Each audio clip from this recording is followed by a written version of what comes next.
আবারও মেলাঘড় থানার পুলিশের বড়সড় সাফল্য। গোপন খবরের ভিত্তিতে মেলাঘড় থানাধীন পদ্মলোচন এলাকার ইন্দ্রকুমার পাড়া চৈত্র মোহন দেববর্মার বাড়ির পেছনে মাঠে গর্ত করে 240 কেজি শুকনো গাঁজা উদ্ধার করে, যার বাজার মূল্য 8 লক্ষ টাকার কাছাকাছি।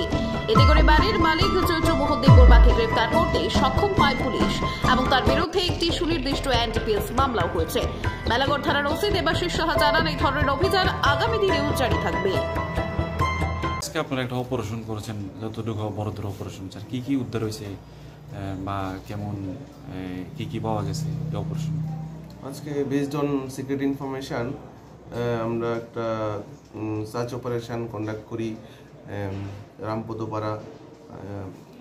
রামপদপাড়া under ADC village of Balrampara চৈত্র মোহন দেববর্মার বাড়িতে।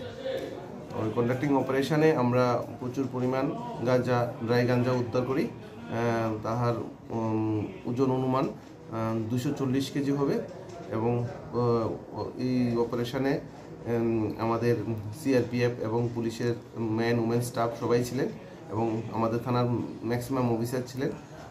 এই অপারেশনে আমরা বাড়ির মালিককে চৈত্র মোহন দেববর্মাকে আমরা গ্রেপ্তার করি এবং অ্যাকর্ডিংলি ওর বিরুদ্ধে একটা স্পেসিফিক এনডিপিএস কেস আমরা রেজিস্টার করি। স্যার বাজার